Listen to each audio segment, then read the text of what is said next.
in Philadelphia. I'm so excited to be here and talk to you about my new book, Big Summer, which I'm tilting just so you can get the full nuance of the beautiful cover.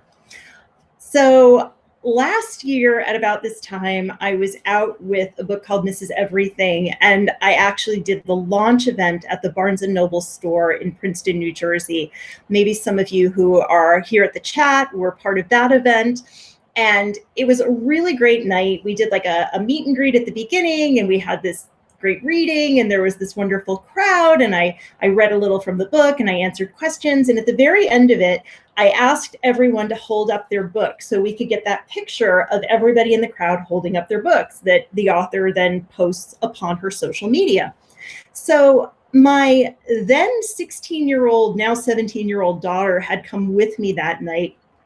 Princeton's about 45 minutes away from Philadelphia. And she actually like offered to come. And right away I was like, she wants something. Like there's, you know, normally she's not real enthusiastic about like attending my events, but like she was there and she was in the front row and she was behaving herself. And, you know, so we do the event and the event goes great. And I ask everybody to hold up their books, and everybody holds up their books, and I take a picture and I post the picture on social media. And then I get in a car and I'm like on my way to, I believe I was going to New York City because that was where my next event was. And my publicist texts me and she's like, you might want to look at that picture. And I look at the picture and I'm like, it looks fine. She's like, you might want to look at that picture really closely. So I'm looking at the picture really closely and I'm noticing that every single person in the audience is holding Mrs. Everything, except my daughter, my teenage daughter, who is holding a copy of the play Falsettos. And I call her and I'm like, Lucy, like, what the hell? And she's like, well, you just said to hold the book and you didn't say to hold your book. And I held the book that I was reading. So the moral of the story is your 16-year-old is always going to screw you somehow. So that's my Barnes & Noble story. I hope you guys all appreciated that. So let me tell you a little bit about Big Summer. So Big Summer is a book that I wrote to be like a fun, frothy, delightful, fizzy, fast-moving, page-turning summer escape. I wrote it to kind of steer into all of the things that people sometimes say about my books. And I'm like, what do you mean? What do you mean fun and froth? Like there are themes in that book. And I get really upset. But this time I was just like, you know what? I just want fun and I just want froth and I just want, you know, this delightful, beachy, wedding, aspirational settings, rich people hijinks, all of that stuff that I love to read about and find very delicious and escapist. And as I was writing the story, it turned out the book wanted to be about more than that. There is a social media component to Big Summer. The heroine, whose name is Daphne Berg, is a plus-size Jewish influencer. She's an Instagram influencer. She's like a baby influencer on Instagram. She's just starting out. And the book turned out to have a lot to say about influencer culture and about authenticity versus artifice, about what we put online and what we don't, about how we filter things and edit things and make them look better than they are and make ourselves look better than we are. And, you know, I thought a lot about all of those things as I was writing and as somebody who's very active on social media, because that's part of being an author these days. I mean, gone are the days when the author was just like the little postage stamp sized headshot on the back of the paperback. It's like we're supposed to be out there now and, you know, interacting and being, you know, characters as much as the characters that we write are characters, which has been interesting and mostly enjoyable. I mean, I'm lucky. I actually am like not one of the writers who hates social media and hates having to tweet and be on Facebook. I actually really like tweeting and being on Facebook. I feel like I have friends, which is a nice change from middle school.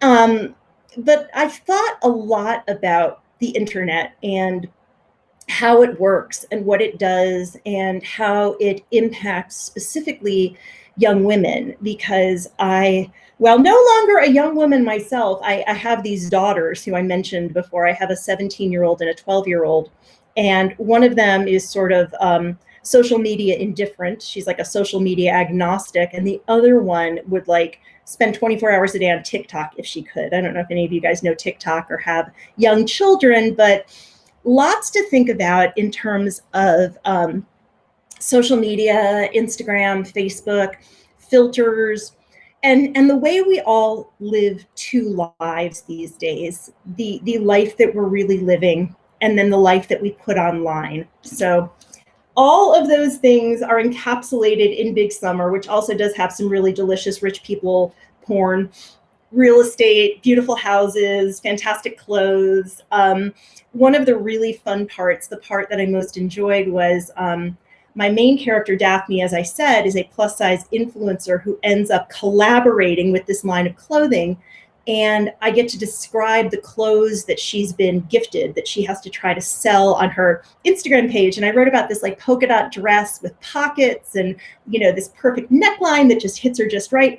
And I must have had like 10 people write to me at this point saying, is that dress real? Like, can I get that dress? And I'm like, I wish that dress was real. I feel like I tried to write that dress into existence, and it's not into existence yet, but I'm very hopeful that someday the polka dot dress with pockets will be there.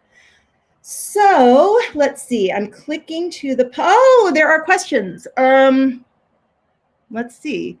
I think that's a Barnes and Noble question, because I don't have employees who aren't wearing face masks. I have one assistant and she's not here. How did I go about the research for this novel? That is an excellent question. Okay, what did I do? Well, I am, I'm old enough to remember like every social media platform that preceded Facebook. And I came late to Instagram and really did not know much about influencers or influencer culture. So what I did was I found a bunch of influencers to follow, a bunch of mostly plus size influencers who are either in the fashion space or sort of the more general like body positivity, fitness and exercise and yoga and dancing and stuff like that. Some models, some television personalities, some actresses, sort of lots and lots of people who are active in that space. And I began to pay lots of attention to them and how they do it and who they talk to and what they talk about and how they interact. And then I found somebody who was very, very close to what I wanted Daphne to be in terms of she was the right age. She had the right size following. She has, I believe, about 30,000 people who follow her, which makes her, that's significant. That's a substantial number, but she's not like, 500,000 followers. And I spent a couple hours on the phone with her and just picked her brain about how does this work? I was like, okay, so Anthropologie sends me a dress and I wear it on Instagram and then lots of people buy it and then Anthropologie sends me money. And she's like, yeah, no, it's it's a little more confusing than that. And she walked me through all of the steps, which is basically Anthropologie sends you a link to their new, these are our new fashions for the month. And you pick something and they send it to you. You have like 10 things to pick from and they send you a thing. And then you have to style it. And you have to style it all by yourself. They don't help you. And you have to style it using your own, like say it's a dress, like your own necklace, earrings, headband, shoes, belt, bag, all of that. You have to do it in such a way that people only want to buy the dress. They don't want to buy the shoes or the hair thing or the purse. They just want the dress.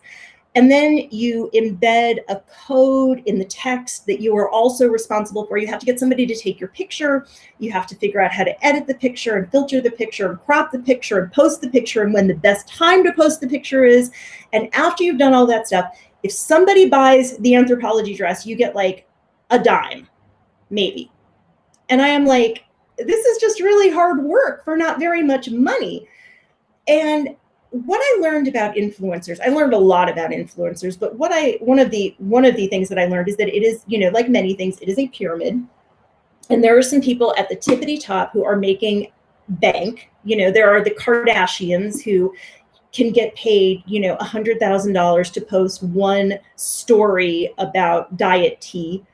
And then there's this like vast, vast middle of women who are working very, very hard to make not a lot of money with the hope that they will someday ascend to that level. Not many of them do. And it's really hard. And I think in some cases it is somewhat exploitative. I think a lot about the superficiality of it. Certainly there's creativity. Certainly there's intent. Certainly a lot of these brands are at least trying to have like body positive or inclusive messages. But a lot of it is just, I've also, for every brand that does a good job of genuinely being inclusive and genuinely embracing diversity, I think that there are many other brands that will co-opt the language of diversity and inclusion and just sort of throw those buzzwords at consumers as a way to separate them from money. So like many other things, like the internet itself, it's a tool, and there's good parts of it and there's bad parts of it. You can be an influencer for good or for evil. And so that's how I researched Big Summer. I learned a lot. Let's see. Your mother of three girls can relate to TikTok. There's many people flashing by. Carol Dietrich is from Easton, Pennsylvania. Hi, I'm in Philadelphia. We still can't leave our homes. Looking for questions. Hello from Georgia. That's my assistant saying, yes, I wear my mask. Megan wears her mask. My assistant baked her 2-year-old an Elmo birthday cake for his birthday. And that is just next level. And I did nothing like that for my children. Don't tell them that. Heather from St. Louis would like to know, who are my favorite current writers? God, probably too many to name. I will tell you what I'm reading now, because I have a whole stack of books here. Okay, so this is Rodham.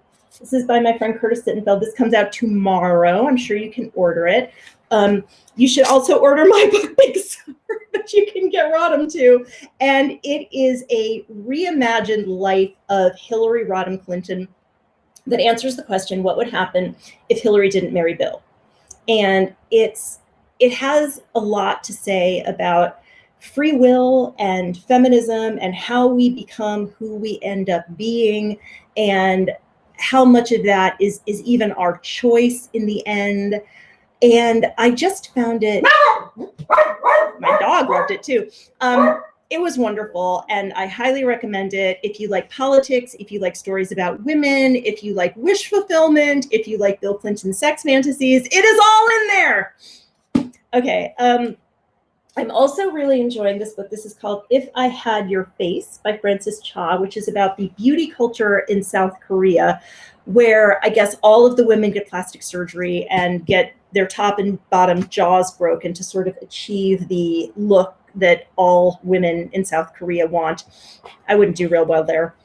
This is The Farm by Joanne Ramos. This came out last year and I flew through it. It is about surrogacy, and there's sort of two main female characters. There's a poor Filipina nanny who gets fired from her job for things that weren't her fault, has a young daughter, desperate to give her child a better life, and she ends up agreeing to become a high-end gestational surrogate and live in basically Canyon Ranch with surveillance. And so it's her story, and then it's the story of the woman who came up with this fancy system to get rich people the babies that they either cannot or will not carry themselves. And finally, this is my friend Laura Zygmun's book, Separation Anxiety. Woman who is 50 years old and her life is falling apart, and she starts wearing her dog. And it sounds bananas, but if you read the book, it all makes sense. And my dog who just barked has a cameo. You'll see Moochie the rat terrier. in the book's final pages. So let me see if we have other questions. I'm seeing lots of hellos. Let's see, someone loves my office. Kristen Englund Beck says it's lovely and looks and feels really warm and cozy. Okay, I redecorated. Poor Megan, when she comes back, she's gonna be like, where is my stuff? Where is my stuff? I didn't throw anything out. It's just all been moved. But I used to have behind me all of my framed book covers because I don't work here. My assistant works here. I work in my closet, which is upstairs. And I would be there, except there's no natural light and lots of laundry. So I'm not in my closet. I'm in Megan's office. And I took down all of the framed book covers and bestseller lists because there's this account called Rate My Zoom Room. And it basically like makes fun of people for having like the ego wall. And I'm like, I'm not going to get clocked by Rate My Zoom Room. Like, that stuff's coming down, children. And I made them all like come and take it down for me. Let's see if any of them come. Normally when I yell children, somebody shows up, but no, nothing. They said they'd be watching, so let's see if they have any questions. Let's see. Curtis is so wonderful. Says, oh, Janie. Hi, Janie. Janie Herman from Princeton, who was at my reading when we could all. Oh, hi, Phoebes. Can you grab my iced coffee from upstairs? Thank you.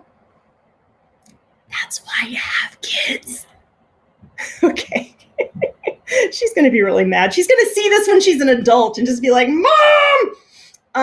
Let's see. You deserve an ego wall. What I have now is I have an ego pile on. It's like everything's like leaning in the hallway, and somebody's going to kick it over and hurt themselves on the glass. When you're writing your book, asks Melissa Buckley. I'm probably going to mess that middle name. When you're writing your book, what is your schedule like? I'm reading fast because everything's slipping by. Do you write in mornings, nights? Do you have a certain ritual? Ha! All right, Melissa. Phoebe bumped the table. Get the other one. She doesn't bump stuff. I'm sorry.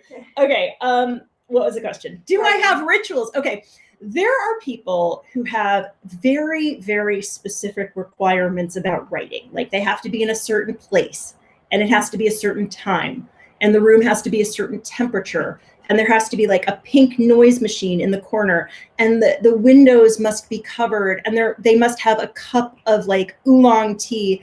And we have a word for those writers and that word is men. Yes. No, okay. Not all men. Hashtag not all men. But as a mom, you know, when I was single, I would just like write all day. I would go to coffee shops, you know, and then I had kids. And when I had my first daughter, I would write from 1 to 4 in the afternoons because that's when my sitter came. I would like run out of the house with my laptop and I would go to the Cozy at the corner of 2nd and Lombard Street and I would like work for 3 hours and feel like an adult human being. And then I would come home.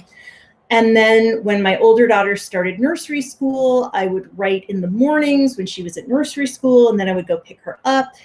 And I mean, over the years, like I have written in the waiting rooms of little gym, like while my kids ran by, I'd be like, type, hi, type, great. You know, I've written in my minivan waiting, you know, to pick somebody up or to drop somebody off. Like you learn to be very flexible as a working mother.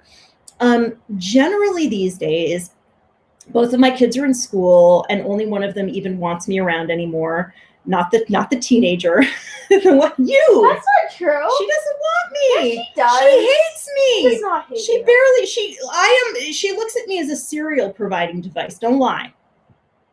I'm just the lady who brings the cereal. I told somebody the other day, I think it was my therapist, that like living with a teenager is like living with a very specific kind of poltergeist where it's like you never ever see them, but all your carbs are gone.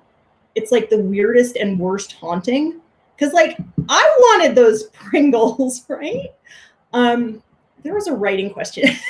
Somebody asked something. I write my schedule. Thank you, Phoebe. I write now, you know, I get up in the morning, or I used to, and I would go exercise and do yoga or boot camp or bar and have coffee or lunch with friends. Remember friends? Remember leaving the house? And then I would come home and take a shower and go sit in my closet office, my cloffice, for several hours and then my kids would come home at 4 and then I would quit. So that was how I did it. Is my daughter the film crew? Asked Carrie Torres Cran. Not today, but normally Phoebe is my producer, my videographer, and my makeup artist. And I pay her in credits so she can go shop online and buy costumes that she wears to cosplay in. But tonight, I did this myself. I'm actually really proud. I have a ring light and I have a webcam thinger. So yeah, this is all me. But Phoebe did my makeup though. Phoebe, how much don't try to take credit. How much do I owe you? Do I owe you money? Let's see. Kristen Burns says, would you ever write a book where there were 2 first-person narrators? I'm trying to think if I ever have. Was that Mrs. Everything? Mrs. Everything was third person. Third person okay, close. Okay. Yeah. I'll explain that to you later. Phoebe was asking, what were you asking at dinner? I was asking about God and Jesus and is God a human? Is God Adam and Eve's is Jesus Adam and Eve's brother? Am I wrong? I don't know, man. We'll get into the theology of it later. But then she was just like, like I was explaining about indulgences or what I remember of indulgences. And I'm like, I did a sin. Here's some money for your stained glass. Can I go to heaven now? So yeah, that was my religion 101 with Phoebe. Would I ever write a book where there were 2 first-person narrators? So the book that I am not working on yet, but thinking of, stop dropping stuff. I don't know if you guys can hear that. She's like, there's stuff rolling all over this desk. She's like touching, don't touch, touching things. Kristen, to your question, yes, I would. The book that I am thinking about now is, this is literally all I have at this point. It's 2 women with the same name and their email address is 1 letter apart and somehow their lives intersect. And I can definitely imagine that being like a 2-person, a 2-hander, as I guess they would call it. Where did I put Big Summer? Oh, here it is. I'm going to reintroduce myself. I am Jennifer Weiner. I am discussing my new book, Big Summer, and my daughters and how they eat all my carbs. I am, I'm scrolling through questions. Wait, the questions are scrolling by. The summer book had 2 first persons titles slipping me. This one, Big Summer? No, I don't know. It'll come to me. I don't know. See, it's really bad when you can't even remember your own work. Okay, Nikki Bennett says, I love the movie version of In Her Shoes.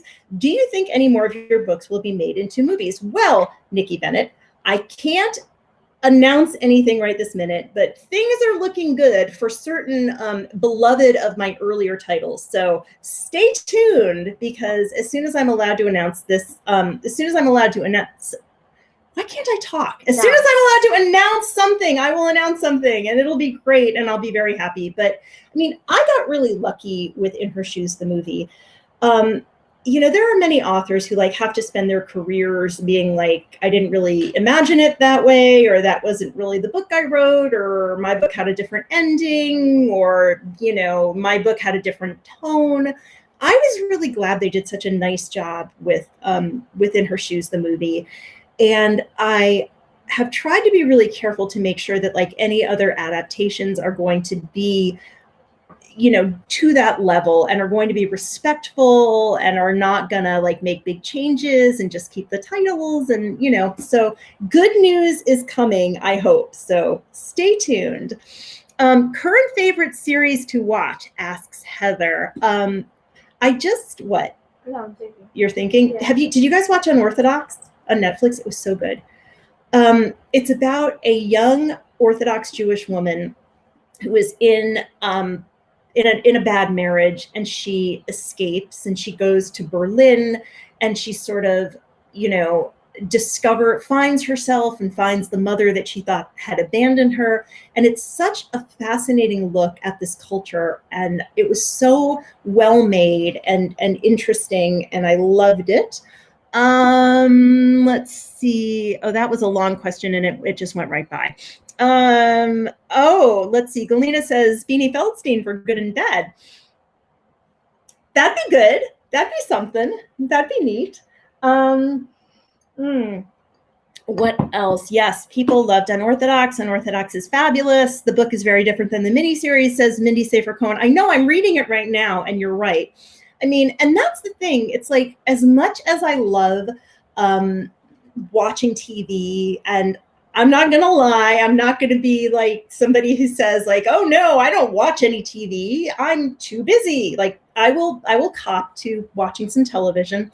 But I love it when a show that I love turns out to be based on a book, like Altered Carbon. Did anybody watch Altered Carbon on, I believe it was on Netflix? Yeah. And then it's like, oh my God, it's based on books. Or Killing Eve is based on books. Yeah. And the books are really good. They're by this guy named Luke Jennings, and I love them. Oh God, what else? I can't remember the name of it. It's one word. It's Amazon Prime. It's Earth and Mars and this colony, and they're all at war. And God, what is wrong?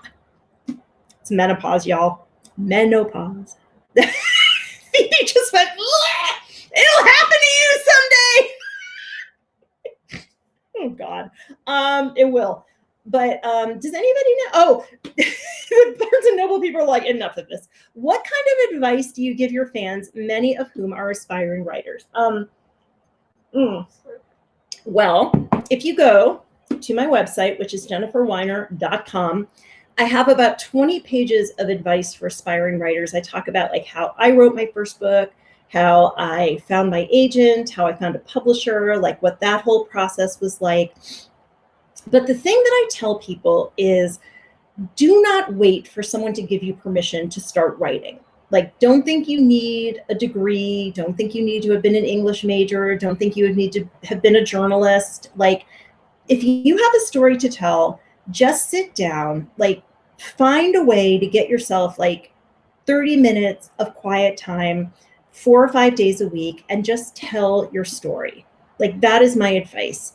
The difference between people who write books and people who are like, oh, I could write a book. I've got a story.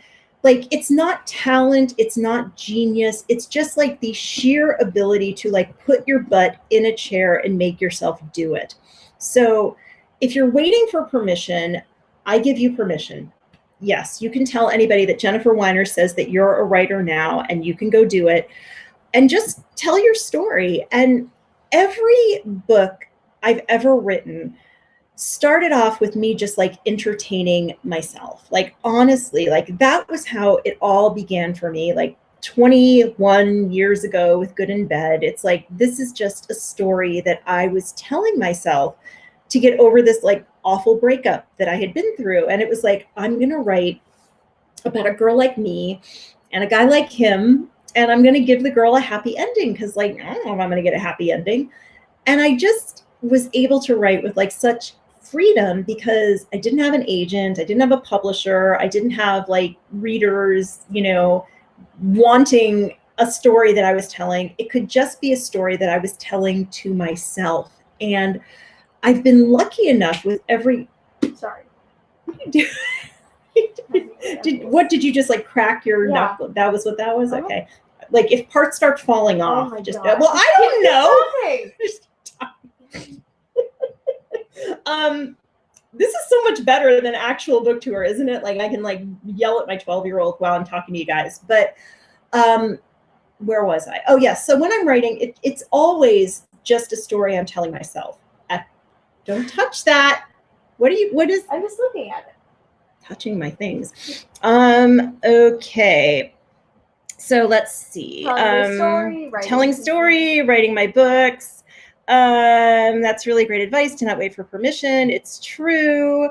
Let's see. This is so honest. Oh God, Erin Weil Reed. I hope I'm saying that right. You're organizing a literary dinner party. Which 3 writers, living or dead, do you invite? Okay.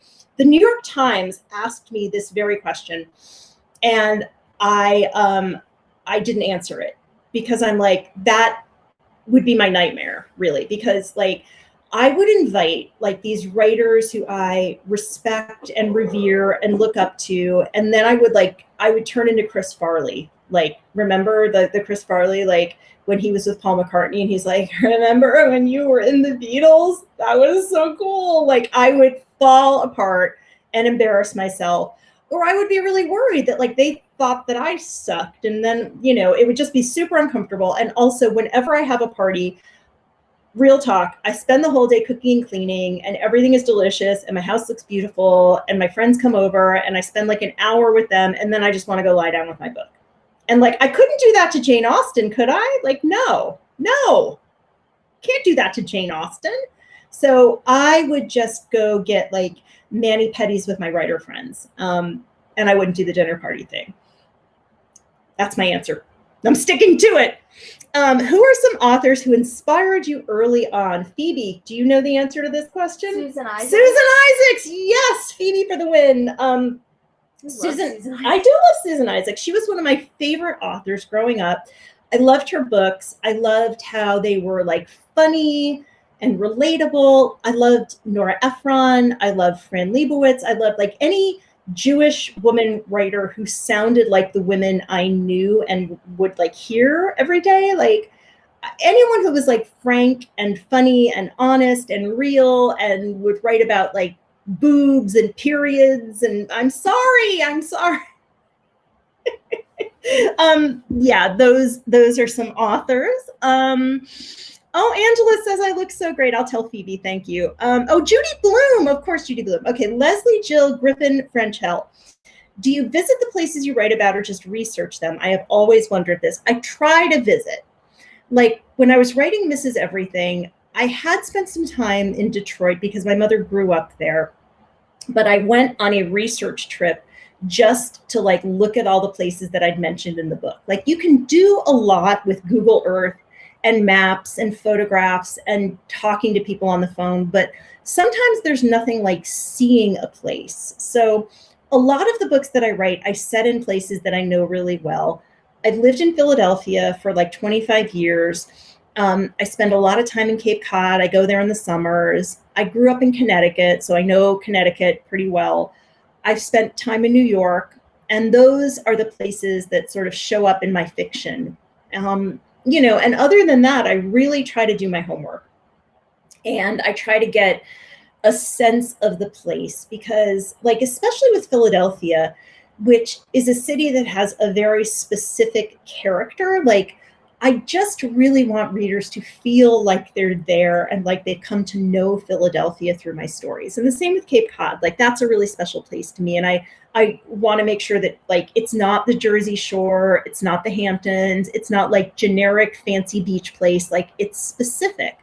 And so, yeah, I do try to visit. Let's see, who else would like to know a thing? Will I be having another Cape Cod retreat? Asks Betty Pietra. I was supposed to have one in April, and obviously the corona, that did not happen. I'm going to try. I mean, it's like nobody's planning anything these days, I feel like, because it's all like on shifting sand. But I very much want to have a Cape Cod writers retreat. And, you know, someday I want to have a writer's workshop there where I want to like invite women at the very, very beginnings of their career or who just have like a great idea for a novel and need some time and some quiet. Because I think that like so many women still struggle to find like the time and the space and the support that they need because like when I wrote my first book, I was single. I didn't have children. I didn't have a husband. I didn't have a house. It was just me and my little rat terrier, Wendell.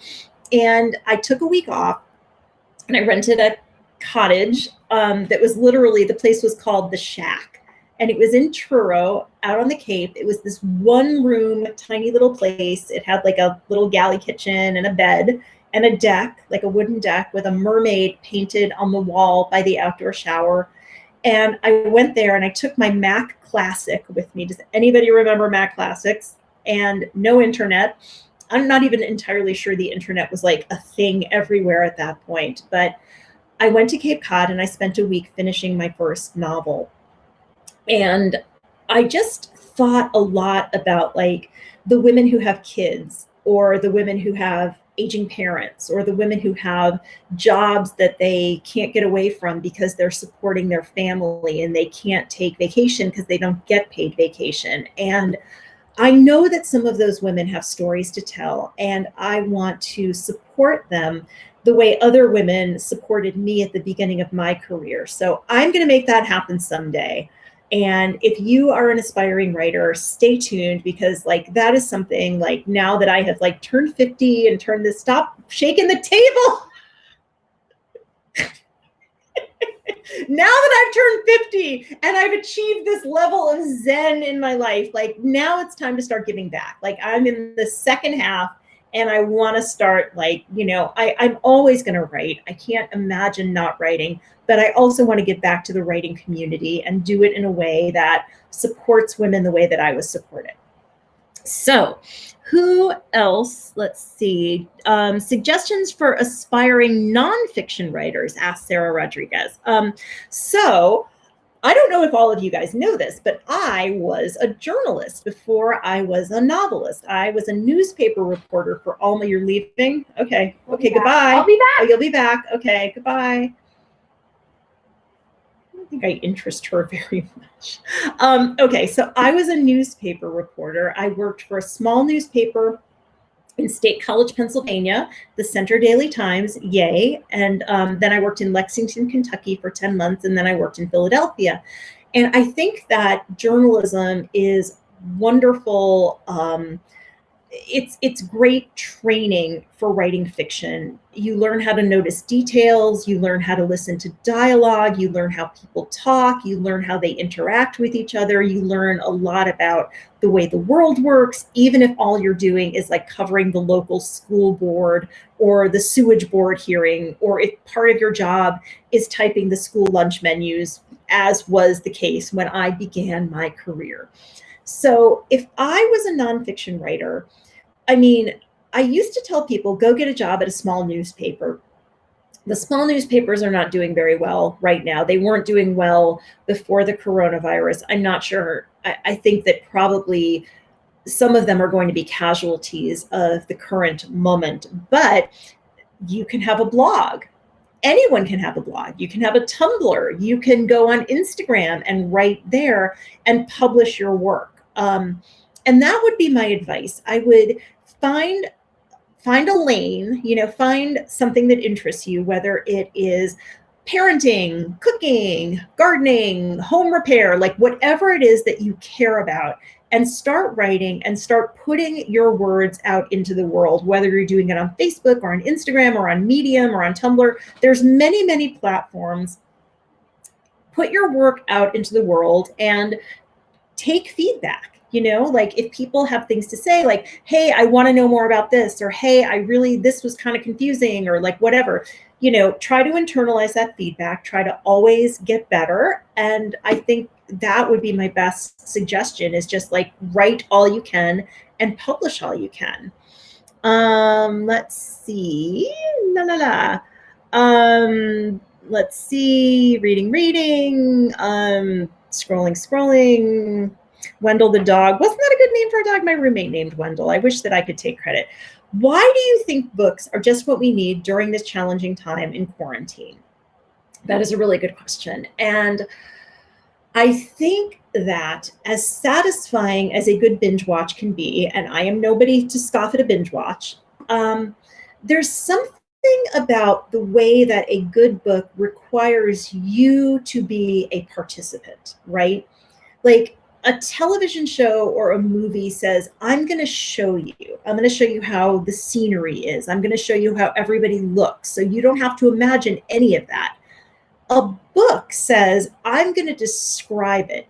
I'm going to tell you how it looks. I'm going to tell you how it sounds. I'm going to tell you how it smells. But you have to do the work of creating that world in your own head.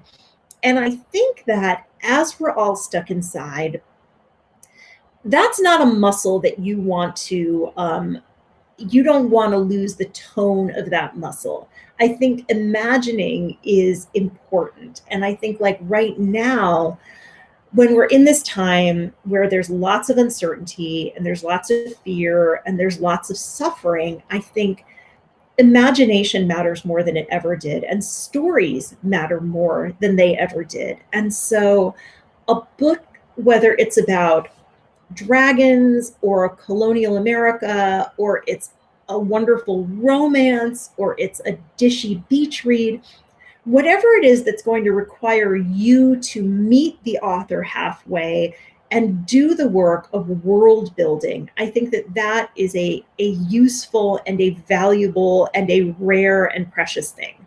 So you know, I'm not going to say like don't watch your Netflix, but I would say you should be reading while you're Netflixing too.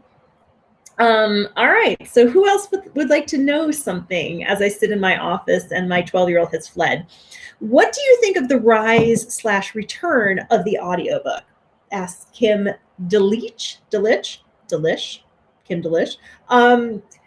So audiobooks are interesting to me. Like I know that there are people who love them. And I love them when I listen to them. And I will tell you that like I can still remember like when I worked in state college and my mom lived in Connecticut, which was like 8 hours away, and I would make that drive in my like 1987 VW Vanagon with a tape cassette deck. And I'd go to the library before I would make the trip, and I would get books on tape. And one of the books on tape that I got was Stephen King's The Sundog, which is a short story about a possessed Polaroid camera, for those who haven't read it yet.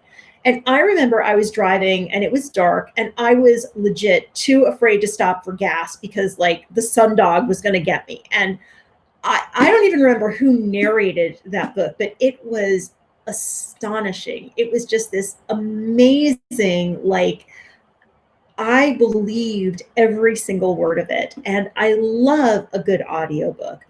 I mean, I'm just somebody who like, I was always a reader and I always like just curling up in my bed with my Kindle or my Nook or my actual physical book. I have everything. I have every device you could possibly read on. But I guess I'm just a word girl, but I also love all of the audio versions of my books. Like, for example, Big Summer, my new release, Danielle McDonald, who was the star of Dumplin' on Netflix and the movie Patty Cakes, did the narration, and she was brilliant. Like, it was just so good. So I think perhaps the rise of audiobooks is tied to the rise of the podcast. I think that just the same, people who love listening to podcasts about, cooking or true crime or whatever it is, also maybe they're the ones who want to hear that voice. So I don't know. What else? Who else would like to know a thing? Satellite Sisters podcast, says Celia Fitzgerald. I was on with the Satellite Sisters. They were great. It was super cool. That was a good one. They are passionate readers and they care a lot about books and they care a lot about their audience. And I think I've been on wonderful podcasts.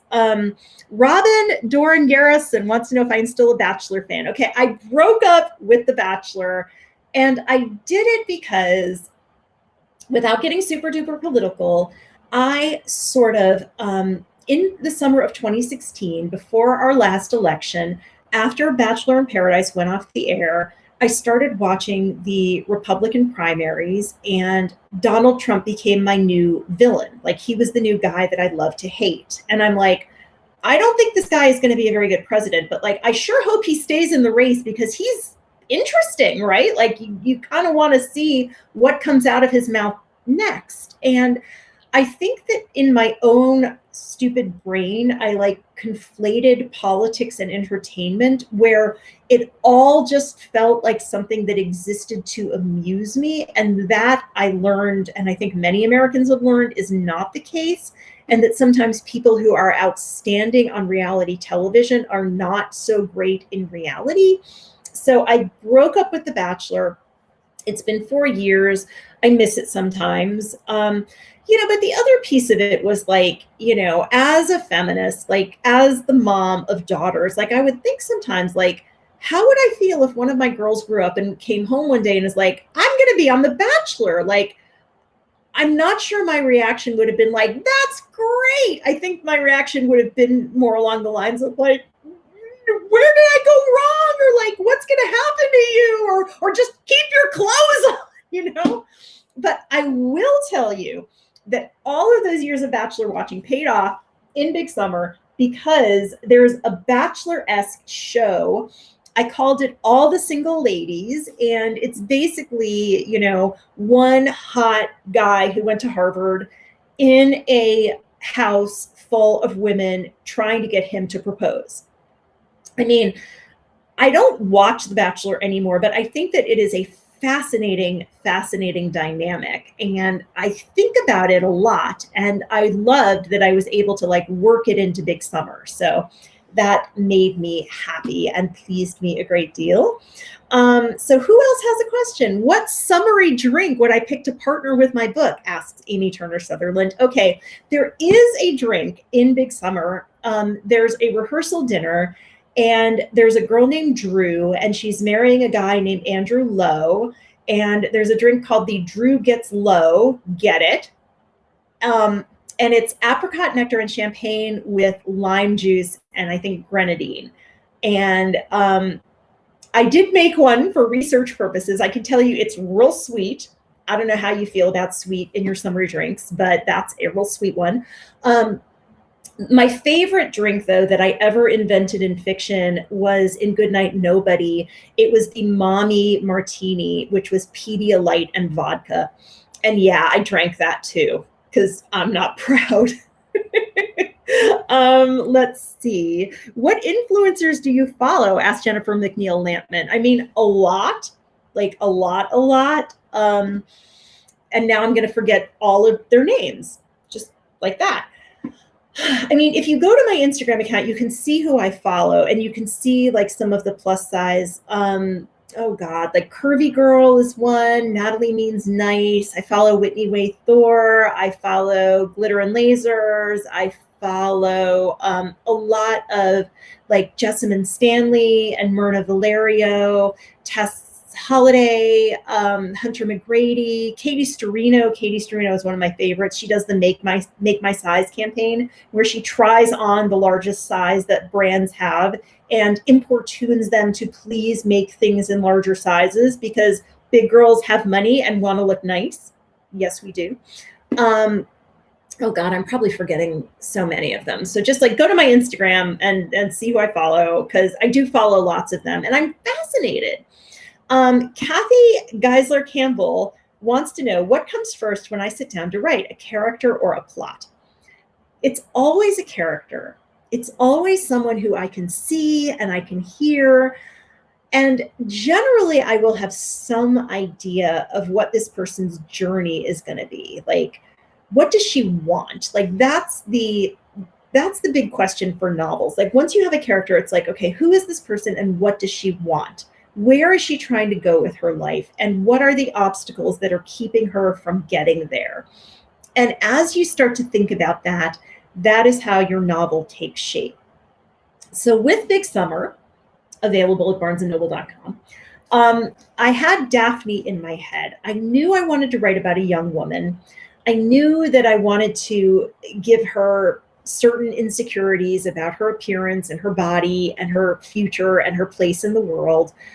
And then it was just, and a difficult friendship. I knew I wanted to write about friendship. I knew, because I think that for so many women in their 20s, it's yes, you're looking for your life partner, and yes, you're trying to figure out who you're going to marry. But some of it, I think the most intense relationships a lot of times are with friends. And so I knew that this was going to be a story about friendship. And I knew it was going to have to do with sort of some body stuff. And, then I sort of landed on the internet influencer piece of it, after reading about some influencer shenanigans that if you guys pay attention to pop culture, you probably know about some of the stories that I have been reading about in the last year or two about things that influencers said were authentic that turned out to be scripted or plotted or sponsored in some cases. Let's see. What was my first job? Asked Sharon Carlson Person. Well, my first job as an adult was newspaper reporter, but I had lots of jobs as a young person. I was a babysitter, I was a waitress, I worked at a gas station, I worked on a farm when I was 14 years old, and boy, don't you think I let my kids forget it. I'm when I was your age, do you think my parents sent me to sleepaway camp? Like, yeah, they did for 2 weeks, but I had to work on a farm. I picked strawberries for $2 an hour. So yeah, farm. I did some landscaping one summer, many jobs, which I think are good. They build character along with this last name. Being last name Weiner builds character. I can tell you that. Let's see. Don't you think that summer would make a great mini-series? Asked Roseanne Broncatelli Lo Schiavo. God, I hope I said all of that right. Yeah, right? It would make a good movie. It would make a good mini-series. It would make a great rock opera. I don't know. I mean, my job is to write them. And I think that sometimes if other people want to take them on and imagine them, but yes, I think that I definitely can see this like on a screen somehow. So I hope it happens, and all of you guys keep your fingers crossed for me. Thank you for joining BNN Events with Jennifer Weiner. I guess we're done. Okay. Big Summer available at barnesandnoble.com. I hope you'll buy it. I hope you enjoy it. I hope you have a great Have a great summer. Stay safe. Wash your hands. Be careful. Be well. Thank you all for being here tonight.